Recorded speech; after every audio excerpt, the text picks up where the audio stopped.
If you found this video on a YouTube search or a Google search, you'll probably know there are tons of cleaning schedules out there, and they might look and sound good, but when you actually try to use them, they just don't work long term because they're either too confusing, they're too rigid, and there's no room for real life to happen. This is not that type of cleaning schedule. This cleaning schedule provides structure and flexibility, so it is the best of both worlds. You can start this routine at any point. It doesn't have to just be the new year, and we're going to jump right into it right now.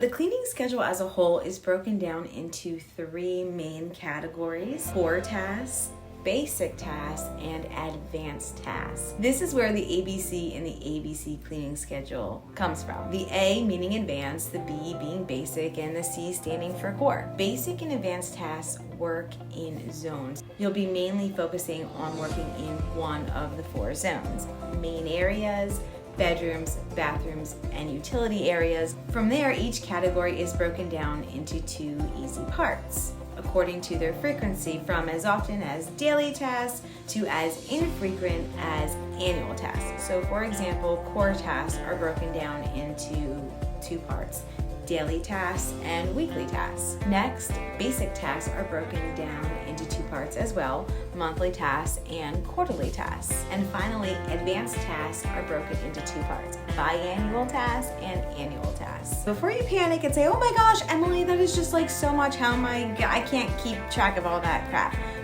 Do not panic. I have broken down this routine, all the bigger tasks like annual, biannual, quarterly, and monthly tasks. I've already broken them down for you into smaller pieces that fit down into a weekly checklist for you to follow. I'll leave a link in the description box below if you'd like to get it. It's an amazing cleaning planner. It includes the chore plan that I'm going to be talking about today, but it looks like this. This is the front. This is like the lemon option, which is like, look at me being all trendy. Trendy's not the word, theme. I'm all themed with my lemon water here. I heard like so many people talk about drinking lemon water. Giselle from Victoria's Secret drinks lemon water. Tony Robbins. Just be like really healthy for you. And that is like a side benefit of getting your house in order. You'll notice you'll want to get everything in order, like your health and just, oh my gosh, your hobbies, everything. Like you just want to be all goal oriented, or maybe that's just me because I'm like type A, whatever. But if you are that type A person too, it has goals in here as well. So, but for right now, we're gonna just get an overview, understanding of the cleaning schedule as a whole.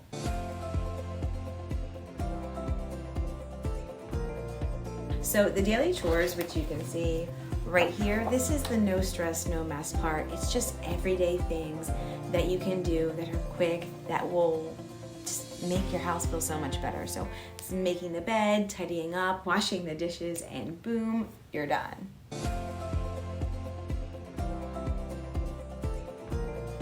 Next up is the C+ category right here, your weekly bathrooms.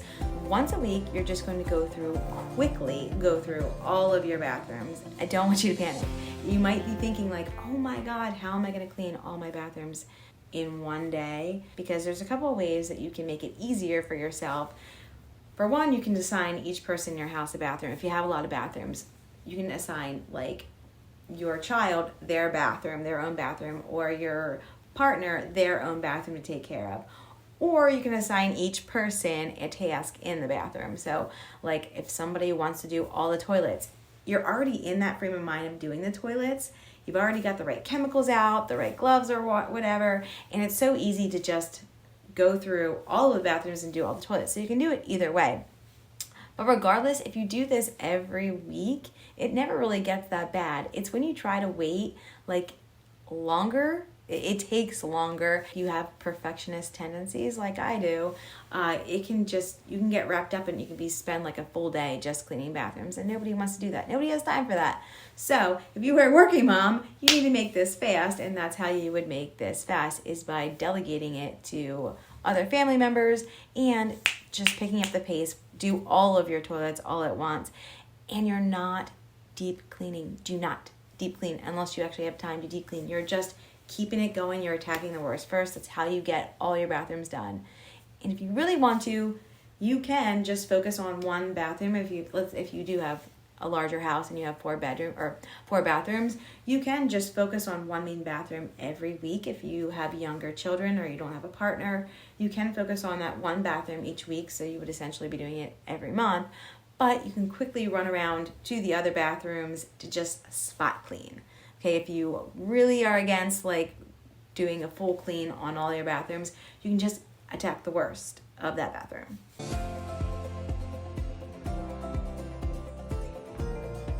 Next is the B part, which you can see right here. This is your monthly floors, and again, now that we're into the B category, the basics, you're into zones.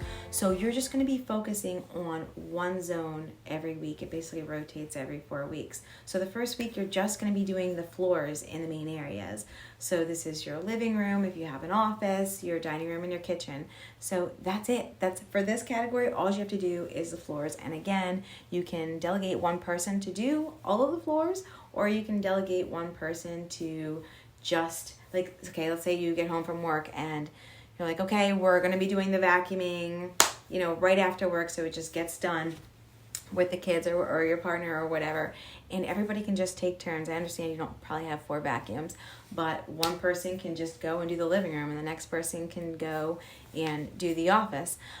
Or you can have one person doing all the vacuuming and the other person come behind with a mop. Now, if you really want to make it easy for yourself, I highly, highly recommend that you get a robot cleaner.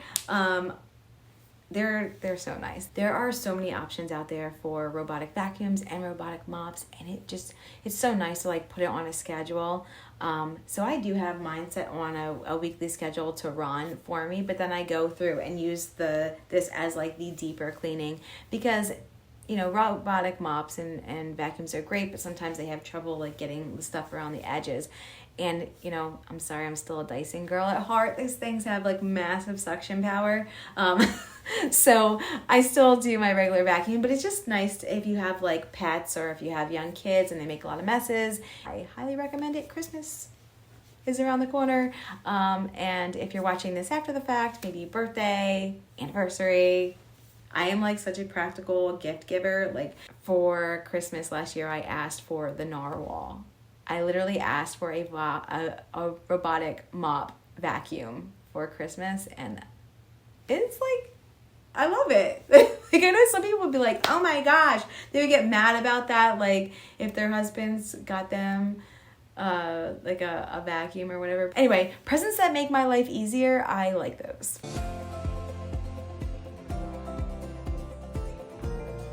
Next up is the B+. We are talking about appliances. So these are done quarterly, so it's basically on a 13-week rotation, and you're going to see that they go along with the zones. So for example, this zone, we are in the bedroom, and it says TVs. Okay, so you're going to go around if you have any TVs in your bedroom, or you can still do it in your main areas, it doesn't matter. And you're just going to go wipe them all down. So it's everything from kitchen appliances like ovens, refrigerators, to utility appliances like washer, dryer, even wiping down your vacuums. It's not meant to take you a long time, and it's not meant to be like super, where it's detailed, and it's like you can if you have the time, but I don't want that to tie you up and get you to not do it. The most important thing is that you make progress. Biggest problem with perfectionists, because I am one, is like, oh, I'll just wait until I have time. But unfortunately, you never have time. If you're a working mom, like, you never have time. Or even if you're a stay-at-home mom and you have a lot of kids, you just don't have time to do like a super thorough clean. So honestly, it's hard to want to do something when it gets so bad. So the best thing to do is just attack the worst first. So if you're doing, like, let's say like your fridge, like, you're not going to cover every square inch of your fridge. Like, you're just going to say, okay, like, where's the spills? Where's the sticky messes? Where are the crumbs? You're just attacking whatever is the worst. It's about quick progress. Quick progress is going to get you closer to perfection than just trying to be a perfectionist right from the start. Trust me. I know these things.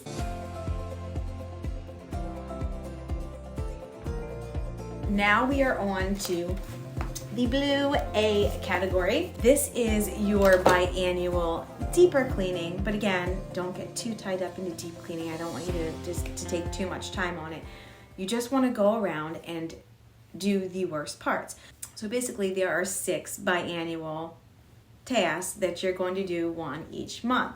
So in January, you're going to be doing all of your light fixtures, and you're just going around in that zone. So if you're in if it's week 1 and you're in zone 1, you would be going around and cleaning all of the light fixtures in the main areas. And that's it. That's all you have to do. And I promise you, your house is going to be so much cleaner. Like when I first bought my house, oh my gosh, it was a foreclosure and it was filthy. I mean, filthy. And I was so overwhelmed. It's like, it was just so bad. But like, how do I do this? I'm just going to run around and I'm just going to hit the absolute worst first. The 6 categories that you're going to be working through that are automatically going to rotate if you have the planner is your light fixtures, your walls, your trim, your windows, and your doors, and finally, any cabinetry and furniture in the room. So when I say advanced, I'm not talking like super like high-tech advanced scientific stuff. I am just talking about like advanced as if like you don't get to it, it's not that big of a deal. But if you do get to it, it's just gonna make your house feel really clean, and you're gonna feel so good because instead of waiting like once a year to do like spring cleaning, you're like, and it's just like, honestly, it's spring. I don't want to be spring cleaning. When it's spring, I want to get outside and I want to have fun. Like I have been cooped up in the house all year, or well, for half of the year, depending on what area you live in. But for us, like it's exciting when it's warm out. So I want to be outside and I want to spend all that time. So this is broken down. It's just so much more evenly spaced, and it's just not overwhelming. Because you're working in a zone and you're working on one task in that zone for the whole month. Oh my gosh, it is so nice.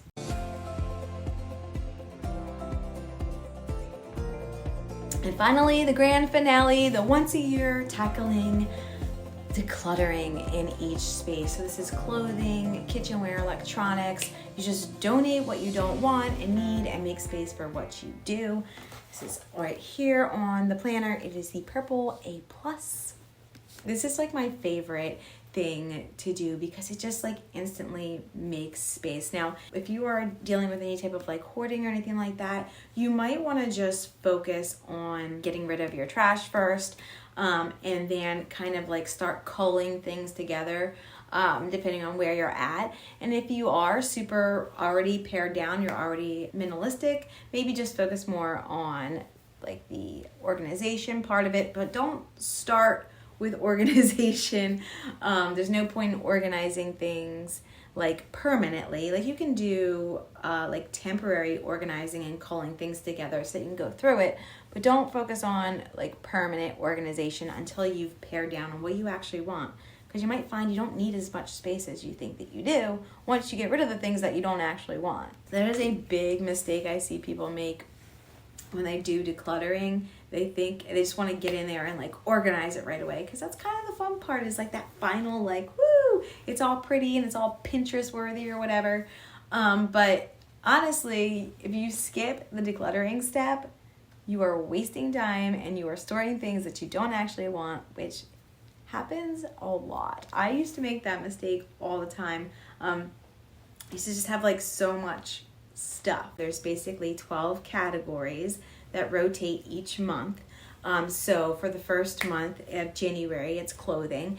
And then the plan would walk you through, okay, the first week you would be going through all of your shirts, and the second week you'd be going through all of your pants and bottoms, and the next week I think it's like socks and underwear. So it goes through, but it tells you what to do. The first week in January is sleeveless, short sleeves, long sleeves, hoodies, sweaters, and dresses. So you're just going to be doing that for your decluttering that week. This cleaning schedule was made with busy moms like myself and you in mind. So it's very flexible and easy, and most importantly, it will keep you from losing hours every day to cleaning. You can choose how you tackle it. You can choose just one task from each category whenever it strikes your fancy, or you can choose one category for each day. So, for example, you can do Monday, the bathrooms, Tuesday, the floors, Wednesday, the appliances, Thursday, the lights, Friday, the decluttering. Now, you could also just be a weekend warrior and split all these tasks up between your family. So maybe just assign one person, like, hey, you are the floor person this week. Or if they like to do the floors, they can just be the floor person all the time.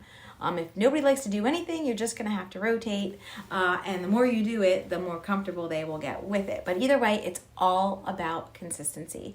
Get your family involved and make it fun. Watch YouTube videos or music or TV and stick to the routine. Remember, it's progress, not perfection. That's what we're after here, because perfection won't get you anywhere, but progress will get you closer to perfection. Trust me, in just a few minutes each day will add up to a lot less chaos. So comment below with any questions or tips you'd like to share, and don't forget to hit the like button if you found this helpful. I'll see you next week, where I'm going to go over the actual planner, what's in it, page by page, so you can get a better look of what you're looking for if you're looking for a new cleaning routine and you want a planner that guides you through the whole year.